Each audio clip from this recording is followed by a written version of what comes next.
Okay, so I got basically every surface covered on the frame, and except for the insides of the frame rails from here back on both sides, it's still just basically undercoating and rust and crap, so those need to get cleaned. But pretty much everything else has been wire wheeled, and it has got some of this Eastwood rust gel stuff on it.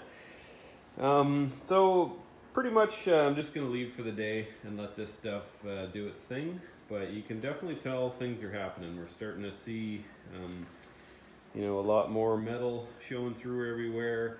There's a few spots where there's just tons of old grease and crud all over there, or where the undercoating didn't come off that easily, like this kind of stuff here where it just smears around. So we'll see what effect this stuff has on that. But anyways, just going to leave her for now and head back in the morning.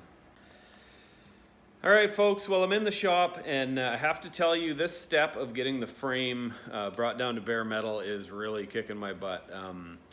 I'll show you some stuff here in a minute, but I have to say, if I was ever to do this again, absolutely, hands down, I would have sent this in to get bead blasted and possibly coated somewhere else or whatever. I'm really struggling to do this right. So let me just show you some of the stuff that's going on. All right, so as you can see, everything looks very rusty. I put some rust dissolver on the other day and came back, and it made everything kind of look like this. I mean, everywhere you can see rust, except for the inside of the frame rails. This was all brought down to bare metal, and it still needed to be cleaned up. You know, as you can see, there's some degreasing that needs to happen in there.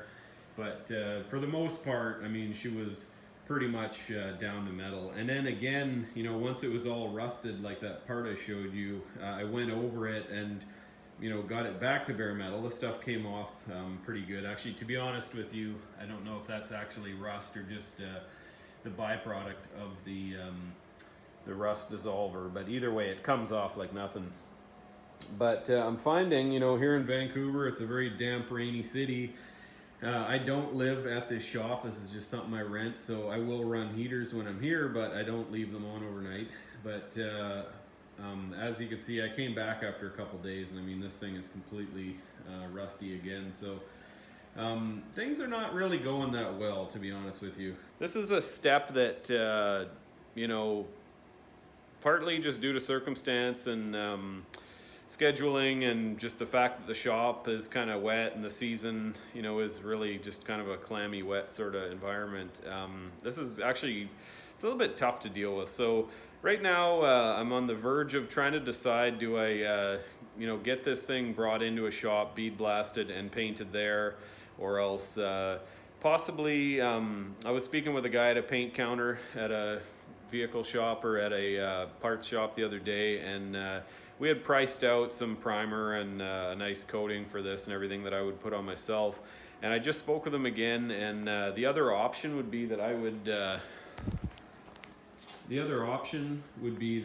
just take on one section at a time. I mean, this is all very light surface rust. I mean, it comes off like nothing. I went at this chunk here with a wire wheel for like 2 seconds, and it's not a big deal. So the next option is to just select a part. Like, I could just take this chunk here, or this cross member, or this piece of the frame, and wire wheel it down, wax and grease remover, everything like that. Make sure it's super down to bare metal and clean, and then just take some spray bomb cans and just do chunk at a time. And then once the whole thing's primed, then I'll get the proper coating purchased, and I would go ahead and start, putting at least a few coats everywhere. So I'm actually just waiting for a call back right now from the bead blaster place, and they do bead blasting and painting there. So, it's really going to come down to cost. I mean, I don't really know what to expect. I would assume it's probably between $1,000 and $2,000 to get it done, but we'll see what he says and go from there. I generally am leaning towards just doing it myself, because in order to ship it over there, I'm gonna have to get a flat deck brought here and get it delivered again. And if I was to just have them bead blast it and then have it transported back over here, it's probably pouring down rain, and you know, that just is a whole nother can of worms for trying to get it cleaned up again. So definitely a bump in the road. I apologize for the lack of videos lately, but like I say, this step is really kicking my butt. If it was summertime or something, you know, there's probably a few situations where this would be easier to deal with, but I just live in such a damp, high humidity environment that this is really a bit of a tough one to deal with. And I have to say, just the overall difficulty level, you know, all the little nooks and crannies like this, and, you know, in between all there, like, it's so hard to really get in there and clean that stuff properly.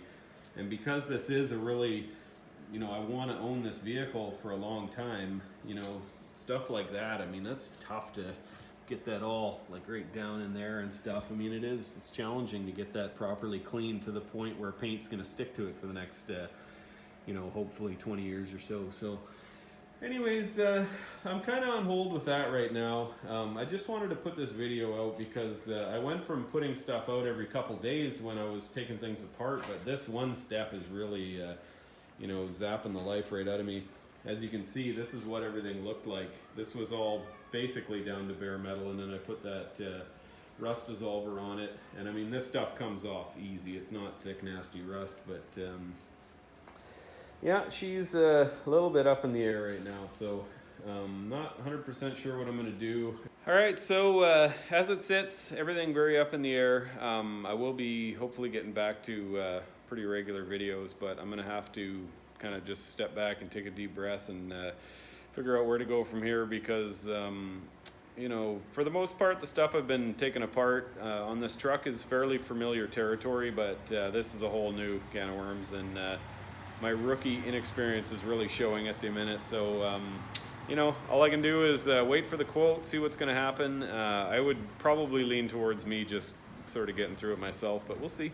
And so anyways, just wanted to put this out and let you guys know that things are happening, but definitely this step is really whooping my butt. So anyways, I'll be back at you when I got more news, but just wanted to let you guys know what's going on. All right, thanks, bye.